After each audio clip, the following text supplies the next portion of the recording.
할렐루야. 네. 제가 오늘 설교하면서 먼저 사진을 한 장 보여드리려고 합니다. 어린아이의 손인데 사실은 멍이 들어있는 이런 사진입니다. 제가 축구는 잘 모릅니다만은 맨유라는 유명한 축구 유럽 팀이 있지 않습니까? 여기가 에버턴이라는 팀하고 경기를 했는데 졸전을 벌여가지고 0대1로 패했다고 그래요. 근데 이제 패한 후에 신기가 아주 불편한 세계적인 이 호날두 선수가 퇴장하면서 그 로비에 있던 아이가 사진을 찍으려고 스마트폰으로 사진을 찍으려고 했는데 그 손을 세게 때려서 핸드폰도 날아가고 그래서 손이 멍이 든 이 사진입니다. 여러분, 이 호날두라는 선수를 여러분 아십니까? 예, 아시죠? 저 모습은 아무튼 좀 신경질적인 이런 모습입니다. 저 호날두 선수가 우리나라에 와서 그 팀이 와서 이렇게 친선 경기를 하는데 관중들이 너무 많이 모인 거예요. 왜냐하면 세계적인 선수가 우리나라에 왔으니까 보기 위해서 왔죠. 그러면 몸이 조금 어떠하든지 간에 잠깐이라도 경기에 나와야 되잖아요. 무슨 이 시합 경기도 아니고. 그런데 우리나라에 와서도 그냥 뛰지를 않은 거예요. 아주 이렇게 이게 비난을 받을 만한 행동을 많이 하는 거예요. 거친 행동을 많이 이렇게 하는 것입니다. 그 외에도 경기장 외에서 여러 가지 이기적인 태도, 또 경기를 할 때도 늘 자기 중심적인 플레이를 해서 많은 이런 비난을 받는 이런 선수가 됐는데요. 결국 맨유라는 팀에서 방출을 당하게 됐습니다. 최근에는 사우디아라비아의 그 프로 축구팀에 들어갔는데 돈을 연봉이 얼마냐 하면 2,655억이래요. 별로 안 놀라시네요. 일부 예배 오시는 분들은 아주 심장이 대단하십니다. 하루에 7억씩 통장에 입금되는 거래요. 여러분, 축구는 천재이고 돈은 엄청나게 벌지는 모르지만 자기만 중요하게 여기고 공감 능력이 전혀 없는, 다른 말로 얘기하면 참 낭만이 없는 이런 선수다라고 얘기할 수가 있습니다. 그 누군가에게 의미를 전달할 수 있는 significant other라는 이런 말이 있잖아요. 의미가 되는 타자가 아니고 누구에게 동기를 불러일으키는 그런 사람이 못 되는 그런 사람인 것입니다. 여러분, 이런 유명한 선수가 조금만 마음과 태도를 달리하면 누군가에게 격려가 되고 놀라운 일들이 일어나지 않겠습니까? 여러분, 제가 찰리 패덕이라는 사람을 소개하려고 하는데요. 미국 100m 선수였는데 올림픽에서 금메달을 땄어요. 자기 고등학교에서 초청을 해서 가서 이렇게 강연을 하는데 한 소년이 나도 선배님처럼 이렇게 메달을 딸 수 있습니까? 아주 수줍게 이렇게 물으니까 아니라고, 할 수 있다고. 너도 열심히 준비하면 금메달을 딸 수 있다고. 그래서 이 찰리 패덕의 그 말에 도전을 받은 제시 오원즈라는 이 사람이 여러분 올림픽에 나가서 금메달 4개를 땄어요. 그리고 이 찰리 패덕의 기록을 뛰어넘는 그런 이런 기록을 남겼습니다. 여러분, 그리고 이 제시 오원즈라는 사람이 어떤 이 학생이 자기에게 다가와 가지고 저도 금메달을 딸 수 있을까요? 훌륭한 선수가 될 수 있을까요? 라고 하니까 그래, 딸 수 있어. 꿈을 위해서 열정을 다 바치면 너의 인생도 펴질 거야 라고 격려를 해줬다는 거예요. 해리슨 딜라드라는 사람이 나중에 금메달을 따게 되었어요. 여러분, 이 동일한 운동을 하는 사람이지만 누구는 이렇게 사람에게 안 좋은 영향을 끼치지만 누구에게는 기적을 일으키는 통로가 되는 것을 볼 수가 있는 것입니다. 여러분, 오늘 우리가 읽은 성경 말씀에 보면 주님과 주님의 제자들이 오병이어의 기적을 일으키는 것을 볼 수가 있습니다. 특별히 제자들은 이 오병이어의 기적을 일으키는 통로가 된 것을 볼 수가 있습니다.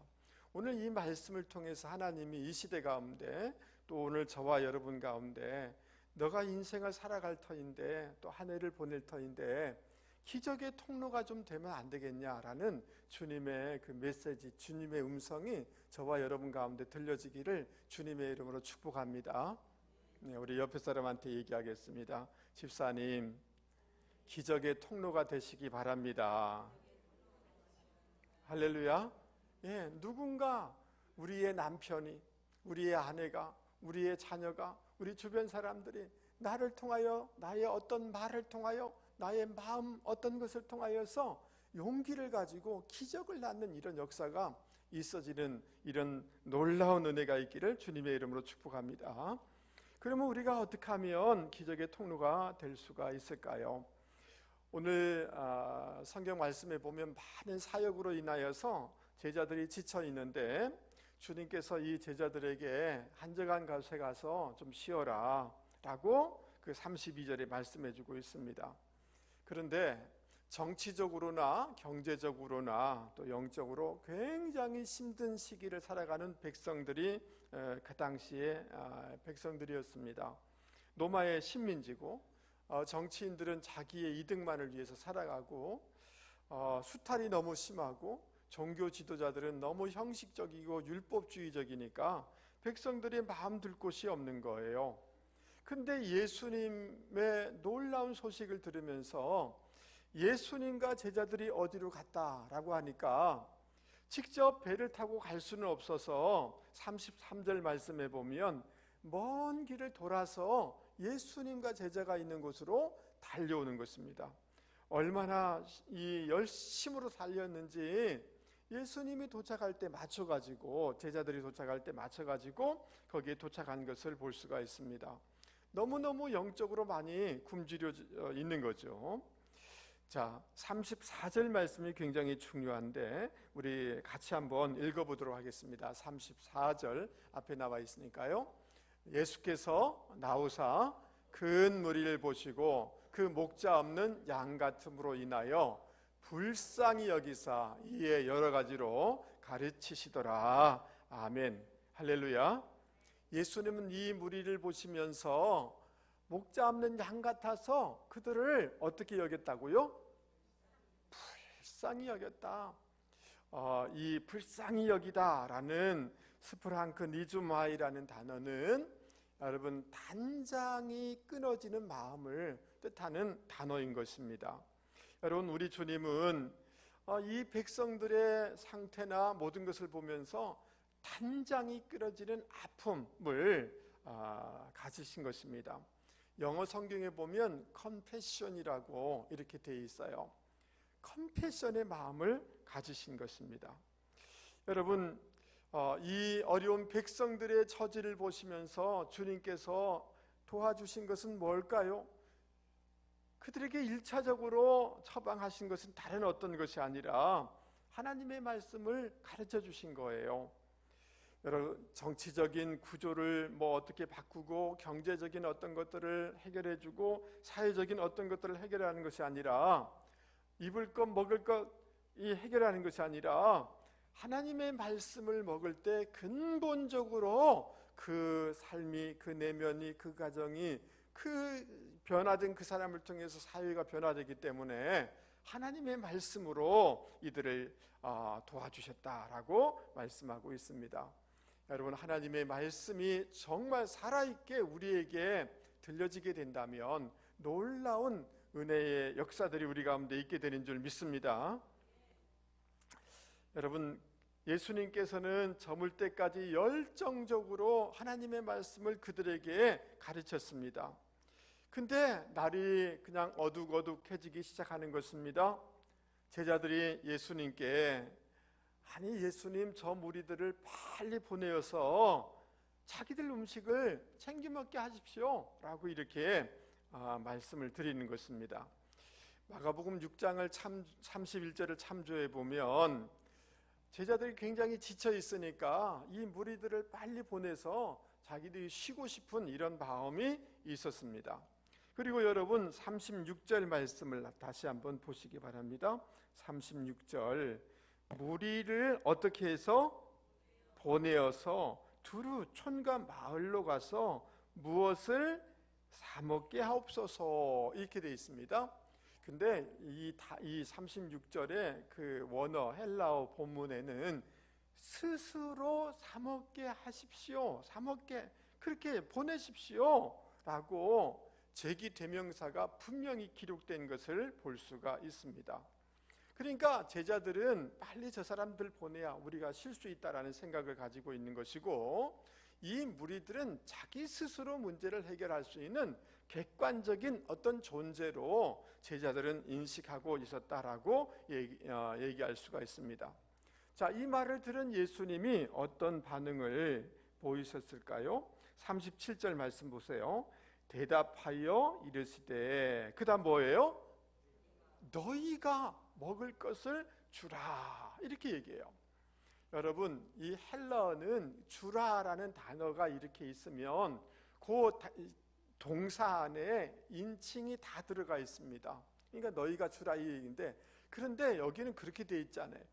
너희가 따로 분리돼서 강조되고 먹을 것을 너희가 주라, 이렇게 돼 있단 말이죠.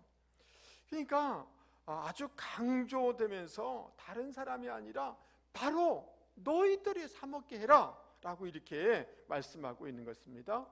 예수님은 제자들이 그 무리들을 향하여서, 백성들을 향하여서 그냥 귀찮은 존재로, 객관적인 존재로가 아니라 그들을 향한, 그들을 생각하는 마음, 책임의식을 갖기를 원하시고 있다는 것을 볼 수가 있는 것입니다.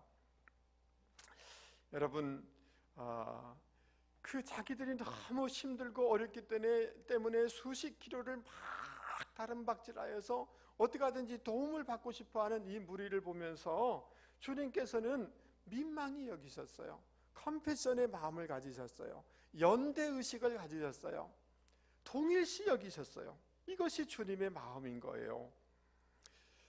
여기서 멈추지 아니하고 주님이 이들을 오병이어의 기적으로 저들을 먹이셨습니다.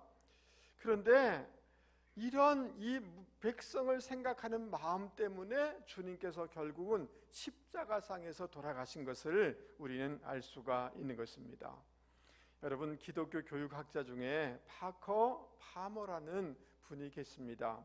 여러분, 이분은 기독교 교육 인식론이라는 이런 책을 쓰셨는데, 이 책에 이제 기독교 교육의 가장 중요한 건 뭔가를 이렇게 얘기하고 있는데, 오늘날 우리 이 교육의 이 핵심이 뭐냐 하면, 왜 학생들이 무엇인가를 막 열심히 공부하고 학자들이 무엇인가를 연구하려고 하느냐 하면 큐리오시티, 호기심이라는 거예요.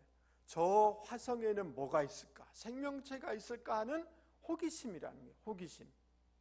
뭐가 어떻게 될까라고 하는 호기심. 두 번째, 왜 사람들이 열심히 대학 가고 열심히 공부하고 이렇게 하려고 하는가?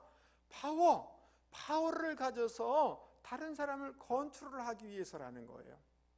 두 가지 이유로 오늘의 교육이 진행되고 있다는 거예요. 여러분, 왜 대학 가라고 여러분 막 자녀들을 막 독촉하고 그러는 거예요? 많이 배워야 출세하고, 마지막에 그건 뭐예요? 파워를 가지고 컨트롤할 수 있다는 거 아니에요? 그러면서 이분은 이렇게 되면 지식이 수단화되는 것이고, 마치 무슨 옛날에 안기부 같은 데서 정보를 알아서 컨트롤하는 것처럼 이런 지식, 진리를 알아서 이를 이용해서 자기의 목적을 달성하려고 하는 것이기 때문에 이게 잘못된 것이다. 이게 큰 교육의 그 밑바탕에 잘못된 것이다 라고 이 학자는 지적하고 있습니다. 여러분, 주님께서는 내가 곧 길이요 진리요 생명이라고 말씀하시지 않았습니까? 그러니까 진리라는 것은 인격체라는 거예요. 인격적이라는 거예요. 여러분, 이 교수님은 그래서 우리의 그 공부를 하고 배움의 동기, 무엇을 하려고 하는 동기가 뭐냐 하면 컴패션, 연민이어야 된다라고 얘기하고 있어요. 연민과 사랑이어야 된다라고 말하고 있습니다. 그래야지 본인도 주변도 복될 수 있다라고 이분은 말씀해 주고 있습니다. 여러분, 신앙생활을 한다. 신앙이라는 것은 어떤 여러분들이 성경 지식, 팩트를 알고 어떤 지식을 알고자 하는 것을 넘어서는 것이 신앙이어야 된다는 것을 꼭 기억하실 수 있기를 바랍니다. 아멘. 예, 여러분, 우리는 진리를 갈구하는 사람이잖아요. 진리를 믿는 사람들이잖아요. 여러분, 진리라는 말은 truth라는 영어 단어 아닙니까? 이 truth라는 단어는 게르만 계통의 단어에서 온 건데 언약이란 단어하고 다 같은 어원이에요. 이 진리라는 말은 무슨 말이냐 하면 다른 사람과 언약 관계로 들어가다라는 뜻을 담고 있는 단어가 진리인 거예요. 다른 말로 얘기하면 우리가 신앙생활을 한다는 것은 내가 어떤 지식을, 정보를 얻어서 이용하려고 하는 것도 아니고 또 어떤 상대방에 대해서 객관적인 존재고 이런 멀리 있는 존재가 아니라 그 다른 사람들과 연계되는 것이 곧 진리라는 거예요. 그들을 향하여서 주님처럼 컴패션의 마음을 가지는 것이 신앙이고 진리를 추구하는 삶이다라고 얘기할 수가 있는 것입니다. 할렐루야. 그러니까 여러분, 우리가 신앙생활 하면서도 굉장히 공동체 안에서도 모든 것들을 객관적으로 보려고 해요. 사도 바울은 이것을 이렇게 표현했어요. 고린도전서, 여러분, 내가 사람의 방언과 천사의 말을 할지라도 무엇이 없으면, 사랑이 없으면 소리나는 구리와 울리는 꽹과리가 되고, 내가 예언하는 능력이 있어 모든 비밀과 모든 지식을 알고 또 산을 옮길 만한 모든 믿음이 있을지라도 무엇이 없으면, 사랑이 없으면 아무것도 아니요라고 말씀해 주고 있는 거예요. 할렐루야. 우리가 신앙 지식을 가지고 신앙을 뜨겁게 기도해서 어떤 영적인 인사가 있다 할지라도 사랑이 없으면, 컴패션이 없으면 아무것도 아니다라고 말씀해 주고 있는 것입니다. 할렐루야. 여러분, 우리가 이전에 많이 좀 읽었던 이런 책인데 마틴 부버라는 사람이 나와 너라는 이런 책이 있지 않습니까? 여러분, 이 부버라는 사람은 나와 너, I and you 이런 관계가 있는가 하면 나와 그것, I and it이라는 이런 관계가 있다는 거예요. 여러분, 다른 사람을 대할 때 it으로 대하면 수단으로 이용하는 거잖아요. 맞아요? 예. 여러분, 다른 사람을 만날 때 늘 저 사람 이용해야지 라고 한다면 it으로 늘 대하는 거예요. 그러면 안 된다는 거예요. 나와 당신의 관계 속에서 대해야지 그 사람도 심지어 나도 의미가 있는 인생을 살아갈 수 있다. 공동체가 유의미하게 된다라고 이분은 얘기하고 있는 것입니다. 여러분, 지난 주간에 제 아시는 한 선배 목사님들이 그분을 통해서 여러 사람들이 배출이 돼서 목회자가 많이 됐는데 후배 목사들을 다 우리 같이 한번 오래간만에 모여서 식사를 같이 하고 교제를 나누자라고 하는데 카톡방에 초대를 하는데 여러분 다 탈퇴를 하는 거 있잖아요. 여러분 어떤 의미인지 여러분 아시겠죠? 네. 그래서 제가 왜 이런가 반응이, 그래서 전화를 해서 아니 오래간만에 만나는데 우리가 대학 시절에 또 대학 졸업해서 이 나라를 위해서 기도하고 신앙으로 이 민족을 섬기자고 그렇게 헌신했던데 오래간만에 만나는데 왜 이렇게 냉랭하고 다 탈퇴하고 그러냐라고 했더니 이러는 거예요. 이 후배 목사님들이, 목사님 그분 안 만나고 싶습니다. 왜냐하면 그분은 우리를 이용하려고만 하지 우리를 생각하는 것 안 같습니다. 그래서 신뢰가 되지 않습니다. 그 말을 듣고 너무 가슴이 아프고 힘들었어요. 그러면서 제 자신도 돌아보는 거죠. 나는 우리 교인들을 대하면서 내와 당신으로 관계적인 존재로 내가 대하고 있는가? 아니면 나는 우리 성도들을 이스로 이용할 대상으로 바라보고 있는가? 여러분, 수많은 지금 무슨 이 이단들이 매스컴에 이렇게 하는데 그 수많은 젊은이들과 이 사람들을 어떻게 이용하는 거예요? 이용의 대상이잖아요. 맞아요? 이 이단은 INEC예요. 그러니까 그 인생도 막 젊은이의 인생을 다 파괴시키고 가정을 파괴시키는 거잖아요. 맞습니까? 여러분, 오늘 주님과 제자들은 관점이 다른 거예요. 주님은 민망히 여기시고 그들과 동일시 여기시고 그들에 대해서 컴패션의 마음을 가질 때 그 주님을 통해서 기적의 역사가 일어난 거잖아요. 맞습니까? 예. 그렇다면 사랑하는 성도 여러분, 우리도 어떤 그 사람을 대할 때나 신앙 공동체 안에서나 늘 이렇게 어떤 대상을 늘 객관적인 대상으로, 또 나를 어떻게 하면 저 사람을 통해서 내가 이익을 얻을까? 내가 뭔가 장사를 많이 할까? 이런 것이 아니라 컨패션의 마음으로 늘 대하고 그렇게 섬기고 그러는 분들이 되실 수 있길 바랍니다. 그럴 때 거기에 하나님의 역사, 기적의 역사가 일어나게 되는 줄 여러분 믿을 수 있기를 바랍니다. 할렐루야. 어떤 사람이 아프고 힘들면 그것이 이야기거리가, 가십거리가 아니라 정말 내 마음 가운데 가슴 아파하면서 내 자식의 문제고 내 가정의 문제로 생각하며 그것을 위해서 간절히 기도해주는 이런 컴패션의 마음으로 살아갈 때 그곳에 기적의 역사가 일어나게 되는 줄 여러분 믿을 수 있기를 바랍니다. 여러분, 우리 청년들한테 제가 한 번씩 누구는 왜 오늘 안 보였어? 이렇게 하면 우리 청년들이 웃으면서 농담으로 저한테 하는 거죠. 목사님, 제가 그 아우를 지키는 자니까? 이렇게 대답해요. 여기 어디서 많이 들었던 말씀이죠? 여러분, 가인이 동생을 죽여버리잖아요, 아벨을. 그러니까 하나님이 네 동생 어디 있냐? 그러니까 가인이 뭐라고 해요? 내 동생 지키는 자입니까? 내가 동생 지키는 자입니까? 이렇게 대답한 거잖아요.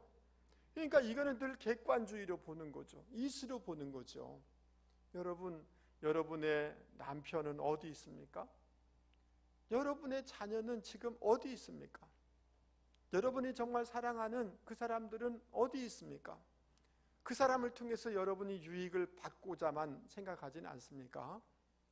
여러분, 그들을 향하여서 긍휼히 여기는 마음, 사랑의 마음으로 그들을 도와드리고 세우려고 애쓰고 기도해주는 분들이 되기를 바랍니다. 네, 그곳에 기적의 역사가 일어나게 되는 줄 여러분 믿을 수 있기를 바랍니다. 두 번째로 어떻게 하면 기적의 통로들이 될 수가 있을까? 37절 주님께서 너희가 먹을 것을 주라 이렇게 말씀하시자 그 요한복음이 같은 병행 이런 구절들인데요, 빌립이 뭐라고 얘기하냐면 주님, 이 사람들 다 먹이려고 하면 200데나리온이 필요합니다 라고 대답을 하는 거예요. 빌립은 굉장히 머리가 좋은 사람이거든요. 거기 남성의 숫자만 5,000이거든요. 그래서 1인당 식사 비용 딱 곱하니까 200데나리온이 필요하다라고 딱 머릿속에 딱 떠오르는 거예요. 암산을 딱 하니까.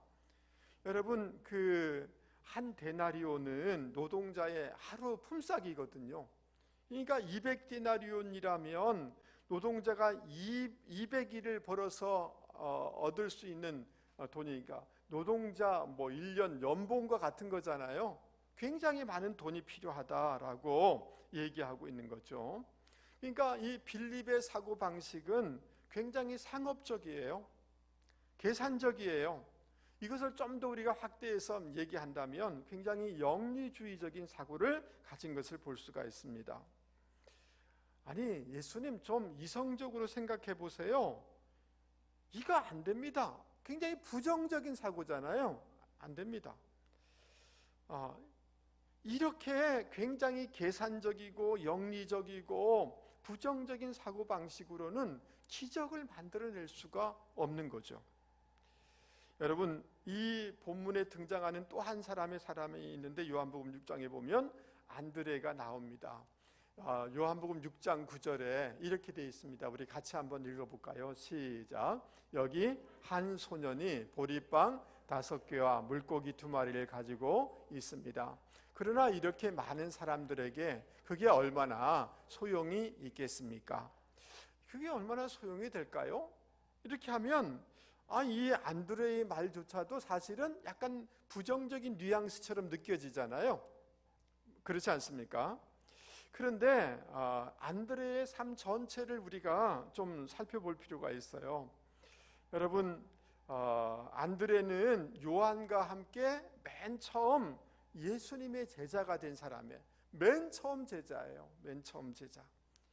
그리고 마태복음 4장에 보면 베드로와 안드레가 그물을 던지고 있는 것을 보면서 주님께서 나를 따라오너라, Follow me라고 했을 때 즉각적으로 모든 것을 버려놓고 예수님을 따른 사람이 누구냐 하면 안드레예요. 안드레. 할렐루야. 그리고 안드레는 예수님의 수제자가 될 자기 형인 베드로를 예수님께 전도한 사람이 안드레예요. 그런데 희한한 것은 예수님께서는 늘 중대한 사건, 중요한 결정이 있을 때 그 변화산상이라든지 겟세마네 동산이라든지 이렇게 중요한 시기에는 12명의 제자를 데리고 가지 않았어요. 베드로, 야고보, 요한만 데리고 갔어요. 그러니까 중요한 결정을 할 때는 늘 빠진 사람이 누구냐 하면 안드레예요. 가장 먼저 부름을 받았음에도 불구하고. 그러면 여러분이라면 어떻게 했어요? 섭섭하고 불평할 수 있겠죠. 그렇죠? 아유, 왜 나는 빼뜨려요? 라고 할 수. 그러나 이 안드레는 전혀 그렇지가 않아요. 뒤에서 섬기는 것 자체를 너무 기뻐해요. 요한복음 12장에 보면 이방인인 헬라인을 예수님께로 인도해요.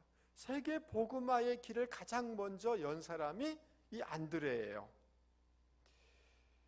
여러분, 그러니까 안드레는 주님을 향한 태도, 그의 삶의 태도는 늘 긍정적이에요. 믿음으로 순종하는 사람이에요. 그러니까 오병이어를 가져오면서 주님, 이것이 어떻게 가능할까요? 할 때, 그러나 우리가 생각할 때는 불가능해 보여도 주님은 가능한 줄 믿습니다라고 하면서 오병이어의 그거를 가지고 주님 앞에 드린 거예요. 할렐루야. 여러분, 오병이어 이 소년의 그 도시락인데 그것을 드린 그 소년도 귀중하고 자기의 마음도 주님 앞에 드린 안드레도 굉장히 중요한 거죠. 주님의 가능성을 열어놓고 주님을 신뢰하면서 주님 앞에 드린 거죠. 여기에 놀라운 기적의 역사가 있는 것을 볼 수가 있습니다. 여러분, 작지만 자기의 마음을, 자기의 진심을, 자기의 중심을, 자기의 헌신을 담아서 주님 앞에 드릴 때, 맡겨 드릴 때 주님께서 그것을 기쁘게 받으시고 귀중히 여기셔서 기적을 일으키신다는 것을 여러분 기억하실 수 있기를 바랍니다. 요한복음 5장 61절 말씀에도 보면 주님이 이렇게 말씀하셨어요. 하늘에서 내려온 살아있는 떡이니 사람이 이 떡을 먹으면 영생하리라. 내가 줄 떡은 세상의 생명을 위한 내 살이니라. 이렇게 자기의 살을 우리에게 주셔서 우리에게 영생을 얻게 한다는 거예요. 주님 자신의 살을 십자가상에서 다 찢기셔서 우리에게 주신다는 거죠. 할렐루야. 그래서 우리는 구원의 기적을 경험한 줄 믿습니다.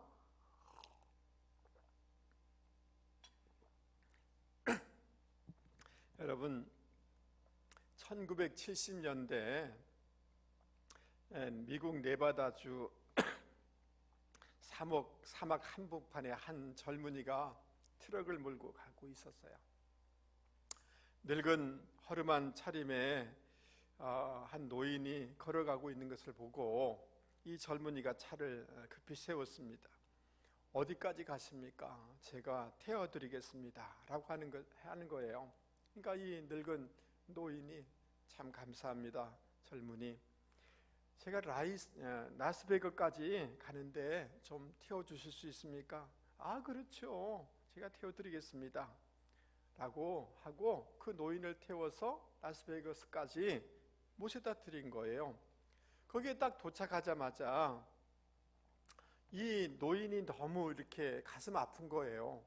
그러면서 집 나온 노인인가 이런 생각이 들어서 25센트를 노인 손에 딱 쥐어주면서 할아버지 차비에 보태 쓰세요 라고 하면서 이 젊은이는 이렇게 가려고 하는 거예요.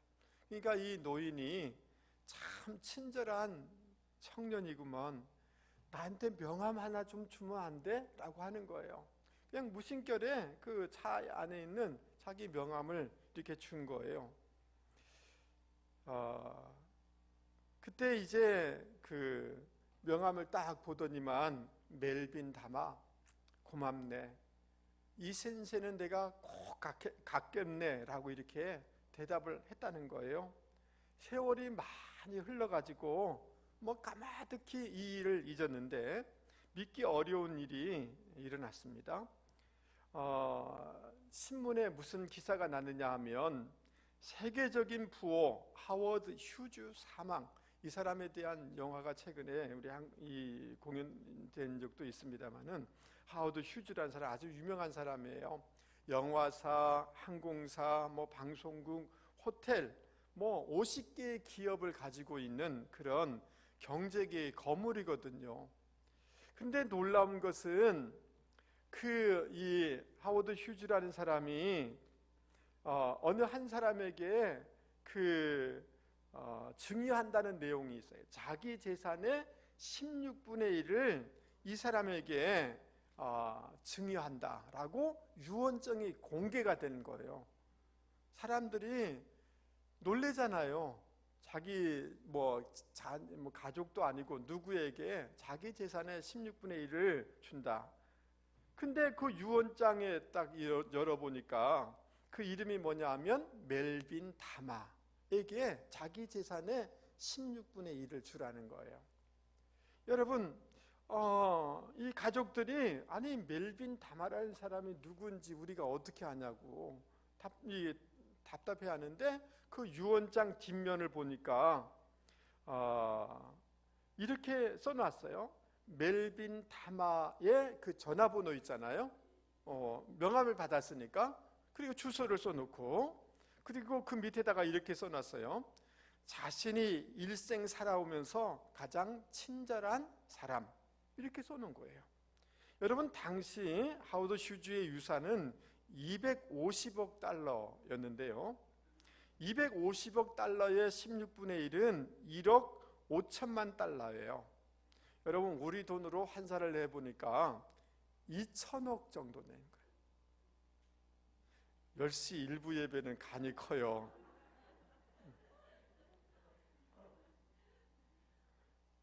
여러분, 25센트가 어떻게 돌아온 거예요? 6억 배가 돼서 돌아온 거죠. 저는 이 이야기를 어느 분이 저한테 보내주셨어요. 그래서 이걸 보면서 제가 쭉 조사를 좀 해봤죠. 그러면서 그런 생각이 들었어요. 이 젊은이가 가지세요 이렇게 하지 않은 거잖아요. 그냥 자기가 태워줬고 작은 마음이지만 그 마음을 담아서 이거 차비에 보태 쓰세요, 어르신, 이렇게 한 거잖아요. 맞아요? 네. 그러니까 작은 진심, 작은 마음, 이런 것들을 이렇게 나누게 될 때 놀라운 기적의 역사가 일어나는 거잖아요. 맞습니까? 저는 저를 포함해서 오늘날 그리스도인들이 너무 똑똑하다고 생각이 들어요. 목회자들이 그리스도인들을 똑똑하게 만들어 놨어요. 너무 똑똑해요. 근데 이 표현을 조금 달리 표현해 보면 절대로 손해보지 않는 그리스도인들로 만들어놨다라고 얘기할 수가 있어요. 신앙은 가졌지만 너무 계산적이에요. 오늘 이 시대의 그리스도인들은 너무나 자기중심적이에요. 이런 그 자기중심적이고 상업중심적이고 이런 것으로는 기적의 역사가 일어나지 않는 거죠. 자기의 도시락을 드리는 거잖아요. 자기의 진심을 드리는 거잖아요. 그것을 통하여서 주님이 기적을 일으키셨잖아요. 맞습니까? 예. 여러분, 어느 변호사의 집에서 강아지를 키우는데 이 강아지가 집에서 나와가지고 동네의 정육점에 가가지고 고기 한 덩어리를 물고 도망가 버렸어요. 정육점 주인이 변호사 집에 찾아갔어요. 그리고 물었습니다. 이렇게 물은 거죠. 만약 어떤 개가 정육점에서 고기를 훔쳐갔다면 그 개 주인에게 돈을 요구할 수 있습니까? 여러분, 변호사는 뭐라고 대답했겠습니까? 물론이죠. 그렇다면 당신의 개가 우리 집에서 고기를 물고 갔습니다. 저에게 10,000원을 주십시오 라고 이렇게 얘기를 했어요. 변호사가 말없이 10,000원을 딱 꺼내서 주더라는 거예요. 며칠 후 이 정육점 주인에게 한 통의 편지가 왔는데 그 청구서가 들어있었어요. 그 안에 뭐라고 되어 있느냐 하면 변호사 상담료 10만 원을 청구합니다. 자기한테 물었잖아요. 너무나 계산적인 시대예요. 여러분, 주님께서 누가복음 6장에 이렇게 말씀하십니다. 우리 같이 한번 읽어보겠습니다. 오늘 나에게 주시는 말씀으로 같이 한번 읽어보죠. 시작. 만일 너희가 남에게 주면 너희는 그것을 다시 얻을 것이다. 말에다 누르고 흔들어서 차고 넘치도록 후하게 담아 너희에게 안겨줄 것이다. 너희가 남에게 대어주는 분량대도 되돌려 받을 것이다. 할렐루야. 여러분, 오늘 누군가에게, 이번 주 누군가에게 여러분 너무 계산적이지 마시고 우리의 마음을, 우리의 따뜻한 마음이라도 언어라도 담아서 여러분 나누고 격려하는 분들이 되실 수 있기를 바랍니다. 할렐루야. 그럴 때 선순환의 축복이 있게 되는 줄 믿습니다. 그래서 지금 막 하나도 손해 안 보고 절대 손해 안 보고 이런 식으로 하면 나중에는 그게 나에게 손해가 돼요. 그래서 이번 주에 여러분 남편에게 손해 보세요. 여성분들 남편에게 손해 보실 수 있기 바랍니다. 너무 계산적으로 돈도 못 벌어오고 그 눈빛이 있잖아요. 돈도 못 벌어오고 뭐예요? 그렇게 하지 마세요. 그래서 여러분 너무 이렇게 계산적인 이런 시대 속이지만 우리의 진심과 사랑을 나누면서 살아갈 때 그곳에 기적의 역사가 일어나게 되는 줄 여러분 믿을 수 있기 바랍니다. 여러분 39절 말씀을 한번 보십시오. 예수님께서는 제자들을 명하셔서 무리들을 100명씩 500명씩 앉도록 하였습니다. 여러분 제자들에게 저 사람들 5,000명의 사람들, 그러니까 더 많은 거죠. 100명씩 50명씩 다 앉도록 이렇게 해. 여러분 제자들은 이해가 되지 않죠. 뭐 이렇게 힘들게 이렇게 하는가. 명령이 이해가 되지 않지만 그럼에도 불구하고 순종하잖아요. 맞아요? 예. 그 다음 지금 남자 숫자만 5,000명이니까 어린이와 여자까지 합치면 엄청난 숫자가 이게 지금 있는 거예요. 그 다음 이 사람들에게 그 주님께서 기도해서 떡을 나눠주라고 그러지 않습니까? 여러분 계속 이게 나르는 게 얼마나 힘든 거겠어요? 그렇지 않습니까? 제자들은 그것에 순종했어요. 여러분 믿음이라는 것은 순종으로 드러나야 되는 줄 믿습니다. 믿음이라는 것은 대가 지불로 드러나야 되는 줄 믿습니다. 믿음의 대가 지불이 없으면 그거는 가짜 믿음인 거예요. 순종이 없으면 가짜 믿음인 거예요. 그럴 때 여러분 놀라운 기적의 역사가 일어나게 됐습니다. 41절 말씀이 굉장히 중요한 말씀인데요, 우리 같이 한번 읽어보도록 하겠습니다. 앞에 나와 있습니다. 예수께서 떡 5개와 물고기 2마리를 가지사 하늘을 우러러, 그 다음 뭐예요? 축사하시고, 따라서 보겠습니다. 축사하시고, 하늘을 우러러 축사하시고 떡을 내어줄 때 놀라운 기적의 역사가 일어났어요. 여러분, 이 축사하다라는 말은 우리가 이렇게 생각하겠어요.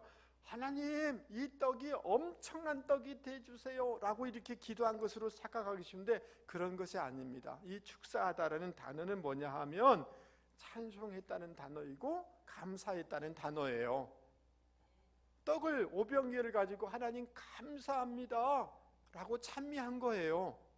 할렐루야. 여러분, 감사할 때 그곳에 기적의 역사가 일어난다는 것을 여러분 믿을 수 있기 바랍니다. 감사는 기적을 가져오고, 감사는 축복의 선순환의 역사를 가져오고, 감사는 천국을 경험하게 하는 줄 여러분 믿을 수 있기 바랍니다. 주님은 이 오병이의 기적을 통하여서 천국에서 우리가 천국 잔치를 이 땅 가운데서 경험하도록 해주신 거예요. 아멘. 지금 막 50명씩 100명씩 이렇게 해서 떡을 먹으면서 천국에서 누릴 것을 지금 누리는 거예요. 제자들은 이 사람들을 도와서 천국의 그 축제를 이곳에서 누리도록 도와주고 있는 거예요. 그렇다면 여러분, 우리가 어떻게 기적을 만들어낼 수가 있느냐 하면 누군가를 도와서 공동체 안에서 천국을 경험하도록 도와드리는 것, 그곳에 놀라운 기적의 역사가 일어나게 되는 줄 믿을 수 있기를 바랍니다. 여러분, 사진을 하나 좀 보여드리려고 합니다. 여러분, 이화여대 그 23살 졸업반인데, 여러분 도서관에서 공부하고 나와서 오빠 차 타고 돌아오다가 음주 운전자에게 치여가지고 전신 55%, 3도 화상, 20번 수술한 이 자매 여러분 잘 아시지 않습니까? 이지선 자매가 23살에 사고를 났는데 23년 만에 자기 모교인 이화여대 교수로 부임했다라는 기사를 제가 봤어요. 여러분, 정말 얼마나 이 저주스러운 날이고 얼마나 불행한 날이고 얼마나 가슴 아픈 날이겠습니까? 그렇지 않습니까? 이 젊은 이 똑똑한 이 자매가 이런 일을 당한. 그런데 왜 이런 놀라운 역전의 역사가 일어나는가? 기적의 역사가 일어났는가? 물론 이 이지선 자매와 그 어머니 권사님이 다 신앙인들인데 믿음으로 막 격려했고, 또 본인도 믿음의 가치관으로 딱 정립이 돼 있더라고요. 신앙을 가졌지만 긍정적으로 늘 생각하는 가치관이 딱 준비가 돼 있어서 이렇게 됐다라고 생각이 좀 되어집니다. 그런데 제가 이 사람에게 이런 기적의 역사가 어떻게 일어나는가를 생각하면서 다시 새롭게 지선아 사랑해, 지선아 사랑이라는 책이 있었는데 다시 새롭게 지선아 사랑이라는 책을 통해서 제가 그걸 알게 됐어요. 여러분, 이 책에 이 사람의 그 글이 좀 나와 있는데 제가 좀 읽어드리려고 해요. 매일 진통제를 맞으며 하루에 2번, 어느 날은 4번씩 피부 대신 붙여놓은 거즈를 떼었다 붙였다를 반복했습니다. 이틀에 한 번꼴로 피로 흥건해진 베개를 갈아치워야 했습니다. 사람 사는 게 아니라고 생각했습니다. 그때 엄마는 하루 한 가지씩 감사거리를 찾자고 하셨습니다. 앞으로도 뒤로도 갈 수 없는 그 상황에서 우리가 사람 사는 것처럼 살 수 있는 길은 감사 찾기였습니다. 그런데 신기하게도 눈에 보이는 거라곤 원망과 불평한 것밖에 없어 보였는데 찾아보니 감사거리가 있었습니다. 처음으로 제 발로 걸어서 화장실 갔던 날, 이제 걸어서 화장실에 갈 수 있게 된 것에 감사했습니다. 여러분, 아침에 화장실 갔다 왔어요? 안 갔다 왔어요? 감사해서. 처음 맨손으로 숟가락을 잡고 제 입에 밥을 넣을 수 있었던 날은 그것에 감사했습니다. 밥 드시고 오셨나요? 감사하십시오. 그런 일도 없는 날엔 살아있어서 가족들과 눈 맞추고 목소리를 들을 수 있음에 감사했습니다. 그리고 놀랍게도 감사 찾기는 그저 감사를 말하는 것으로 끝나지 않았습니다.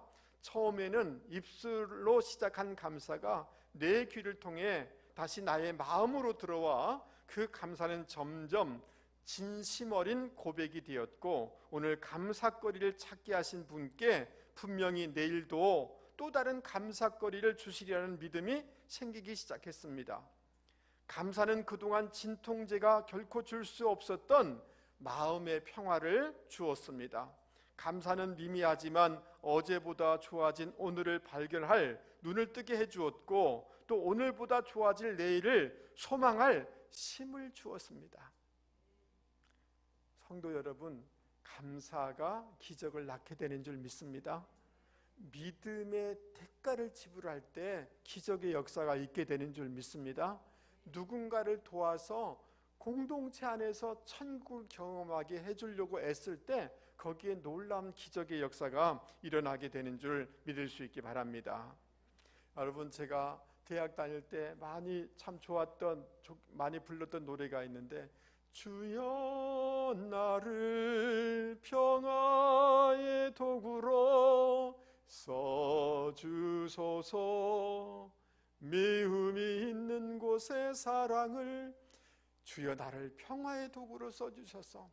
여러분, 오늘 이 말씀을 들으면서 주여 나를 기적의 도구로 써주소서라고 고백할 수 있는 저와 여러분이 되길 바랍니다.